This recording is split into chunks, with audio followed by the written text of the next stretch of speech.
Hello my super heroes, कैसे हैं आप लोग? I hope you must be doing well, you must be enjoying life thoroughly. And apart from this, my superheroes, you must be doing all those creative things which are very very lucrative for your life, and you must be enjoying all the thrilling moment in your life. And welcome to our channel, my superheroes. As you know, my name is Raji. If you are the new superheroes, so welcome to our channel, my superheroes. And as you know that it's been really very very late, there's no doubt, because there was a function in my home, so I could not just finally make the video consistent. But it's too long, sorry for that, because I had to just do some certain things which are very very important as a responsible person. But now I have really come back, and now it is, now we know that it is the 33 days for us, and we have already completed the 1 month, and after that it was the 60 days challenge for the spoken. And मुझे पूरा विश्वास है कि आप लोगों ने बहुत कुछ सीखा है इन 32 डेज में, और बहुत अच्छा रिस्पॉन्स भी आया है। तो सुपर हीरोज, अब फिर से आप रेडी हो जाइए। कुछ चीजें थी जिसकी वजह से मैं नहीं ले पाया क्लास, बट अब आप बिल्कुल कंसिस्टेंट रहेंगे। तो देखिए, आज 33 क्लास है हमारी। तो superheroes, before starting this videos, let me tell you one more thing. If you really find all the videos very very supportive, very very lucrative, very very helpful, do just share this with the others, and do subscribe the channel, and keep learning, keep spreading such a great thing to the others. So without getting delay, just get started. हम शुरू करते हैं हमारे super heroes. ये क्या क्या हमारा, देखो क्या पढ़ने वाले हैं हम। एक पढ़ने वाले will it be okay if, और despite, in spite of, being, और too long ago। तीन हमारी जो बहुत इंपॉर्टेंट फ्रेजेस है वो हम पढ़ने वाले हैं। तो पहला फ्रेज क्या है हमारे सुपर हीरोज? पहला फ्रेज हमारा है विल इट बी ओके, या हम इसको बोलते हैं इज इट ओके, तो चलेगा। जैसे मैंने कहा, अगर मैं कल क्लास लूं तो चलेगा, अगर मम्मी तुमसे ऐसा बोले तो चलेगा। मतलब we are asking the kind of the permission, we are asking the kind of the assurance. हम उससे पूछ रहे हैं कि क्या ये लिटरली आपके लिए सुटेबल है, सामने वाले से पूछ रहे हैं। तो ऐसे सेंटेंस को हम कैसे शुरू करते हैं? विल इट बी ओके या इज इट ओके, ऐसा बोलते हैं। जैसे मैंने कहा कि अगर मैं 10 मिनट लेट आऊं तो चलेगा, और सामने वाले से बोल रहे हैं, तो इस कंडीशन में we use one phrase that is called will it be okay और is it okay. Both are very very good, both are similar, you can use any of them, कुछ भी यूज कर सकते हो आप। तो कैसे करेंगे? देखो इधर, पहले आप विल इट बी ओके या इज इट ओके ऐसे लगाओगे, फिर बाद में क्या लगा दोगे आप? फिर सेंटेंस लगा दोगे। ये आपको नॉर्मली काम करना था, ठीक है। तो देखो, हमने देखा यहाँ पे लिखा है मैं कल आऊं तो चलेगा, तो मैं कैसे बोलूंगा? देखो sir, will it be okay, या हम लगाएंगे इज इट ओके।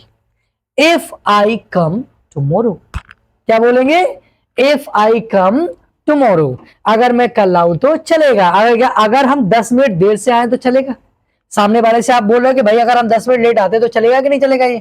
तो आप इस जब बोलोगे उससे, तो वो कैसे बोलेगा? आप बोलोगे विल इट बी ओके, और you can use if is it okay. If, अगर हम 10 मिनट लेट आए, if we come 10 minutes late. मैंने कहा अगर वह टीम में ना खेले तो चलेगा, तो बोलोगे विल इट बी ओके, और you can use is it okay if he does not play in the team.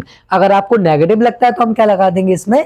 Does not और डू नॉट। जो हमें पता है, डज लगता है सिंगुलर नाउन के साथ में, और डू लगता है प्लूरल नाउन के साथ में। अगर हम वहां ना जाए तो चलेगा, तो हम क्या बोलेंगे? विल इट बी ओके, और maybe is it okay if we do not go there. अगर मैंने कहा अगर मैं तुम्हारी बात ना सुनूं तो चलेगा, तो मैं बोलूंगा विल इट बी ओके और is it okay if I do not listen to you.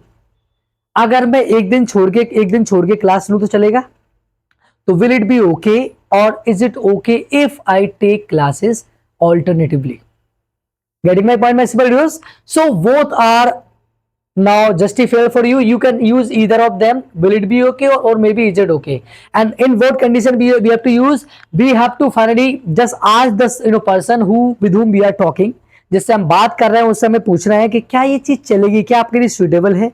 जैसे मैंने कहा कि अगर आज मम्मी खाना नहीं बनाए तो चलेगा, मतलब आपको आंसर देना है हाँ और ना में, जो भी देंगे। तो आप बोलोगे विल इट बी ओके और is it okay if mother does not cook food today.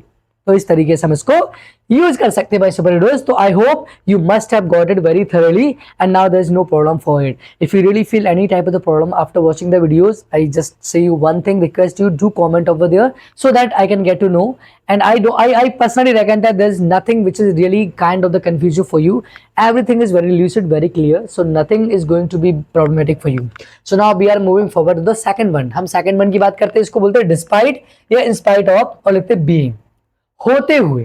क्या बोलते हैं हम इसको? होते हुए। आप कहोगे सर कैसे, देखो तो दो चीजें हैं, एक हमें डेस्पाइट इंस्पाइट लिखा हुआ है, एक उसके बाद आपको या तो बीइंग लगाना है या हैविंग लगाना है। आप कहोगे सर बीइंग कहाँ लगाए, हैविंग कहाँ लगाए, देखो मैं बताता हूँ आपको कहाँ पे बीइंग लगाना है, कहाँ पे आपको हैविंग लगाना है।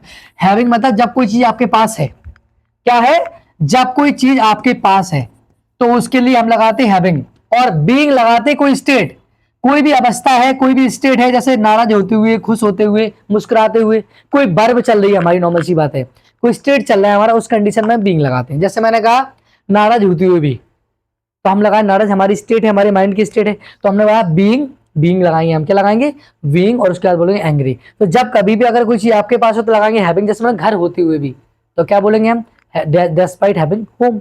तो कैसे लगाए, घर होते हुए भी वह किराए से रहता है, तो कैसे लगाएंगे हम, या तो आप डिस्पाइट लगाओ या इंस्पाइट ऑफ, दोनों सही है। तो डिस्पाइट या फिर हम लगाएंगे इंस्पाइट, और आपको पता है घर होते हुए आपको उसके पास है, तो डिस्पाइट, फिर लगाएंगे हम हैविंग, और फिर लगाएंगे हाउस। डिस्पाइट हैविंग हाउस, और फिर क्या लगाना है मुझे, sentence, he lives in the rent house, और रेंट हाउस में रहता है। मैंने कहा कार होते हुए भी वह पैदल आता है, तो मैं बोलूंगा डिस्पाइट हैविंग कार, कार उसके पास है ना, जब कोई चीज आपके पास होती है, in that condition we use having. तो despite having car he comes on foot. जैसे मैंने कहा कि मोबाइल होते हुए भी मैं मोबाइल नहीं चलाता, तो मैं बोलूंगा despite having mobile I do not use mobile. जैसे मैंने कहा कि लैपटॉप होते हुए भी मैं मोबाइल का यूज करता हूं, तो मैं बोलूंगा डिस्पाइट या in spite of having laptop I use mobile. जैसे मैंने कहा कि अकेला होते हुए भी वह डरता नहीं है, या डरा नहीं था, ऐसा लिखा हुआ है, तो मैं क्या बोलूंगा, देखो ये स्टेट आ गई हमारी, तो क्या बोलेंगे डिस्पाइट, अब यहाँ पे लगाना है being, despite being alone.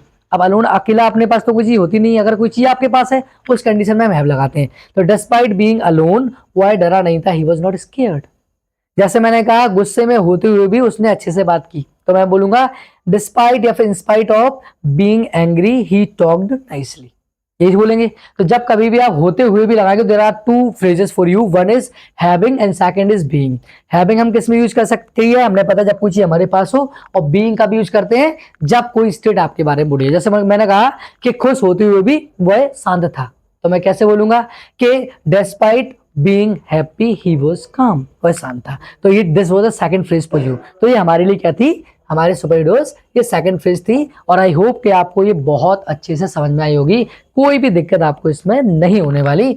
I just personally reckon that, and now we are moving for the another one. बहुत देर पहले, कब का, हम बोलते हैं यार मैं तो कब का आ गया, मैंने तो उसे कब की एक बात बता दी, तुमने तो कब की गलती कर दी। तो कब का, बहुत देर पहले, इसको हम बोलते हैं टू लॉन्ग अगो। क्या करना है आपको, सब्जेक्ट लगाओ, सब्जेक्ट के बाद वर्ब का सेकंड फॉर्म, क्योंकि कोई चीज पहले हो चुकी तो पास्ट में चली गई, तो वर्ब की सेकंड फॉर्म ऑब्जेक्ट, और उस लास्ट में क्या लगा दो, टू लॉन्ग अगो। जैसे मैंने कहा वह तो कब का चला गया, मतलब बहुत देर पहले चला गया, यही बोल रहे ना, तो मैं बोलूंगा ही जाना होता है, गो का सेकंड फॉर्म क्या होगा, went, he went too long ago. मैंने तो कब का पढ़ा दिया, तो I taught too long ago, तीस होता पढ़ाना, सेकंड फॉर्म लगा दिया। तो जैसे मैंने तो कब का खाना खा लिया, I ate food too long ago. मैंने कहा वे तो बहुत देर पहले सो गए, या वे तो बहुत कब के सो गए, दोनों का एक ही मतलब है, तो मैं बोलूंगा दे स्लीप का सेकंड फॉर्म होता है slept, they slept too long ago. हम तो बहुत देर पहले लौट आए, या हम कब के लौटे आए, एक ही बात है, तो हम बोलेंगे be return, return is second form, we return too long ago. So this is the last phrase, my superheroes for the today. तो ये हमारी लाइफ है। जैसे मैंने कहा मैंने तो कब की टीवी देख ली, तो I watch TV too long ago, समझ ना, मैंने तो कब का उसको समझा दिया, I convinced him too long ago. तो आप जब कभी भी कब का मतलब बोलोगे या बहुत देर पहले, तो इस कंडीशन में आपको टू लॉन्ग अगो, ये हमारा स्पेशल स्ट्रक्चर है, या स्पेशल हमारा फ्रेज है जो आपको यूज करना है, बहुत देर पहले, कब का या कब के, इस चीज के लिए। तो I hope my super heroes ये आपको अच्छे से समझ में आया होगा। So my super heroes, I hope each and everything you must have enjoyed and you have learned very significant thing which are very lucrative, very optimal for you for the purpose of the spoken. So my super heroes, if you find this video very helpful, if you learned a lot from the video, so I would say that please keep sharing this thing with others and don't forget to subscribe our channel. Keep learning, keep just spreading the positivity with the people, stay healthy at home, and one thing I'm talking about, that do the practice with the colleagues whomsoever you want. So for now I am signing off, and till then stay safe, stay healthy. Thank you so much for watching us and giving us such a great support. Thank you.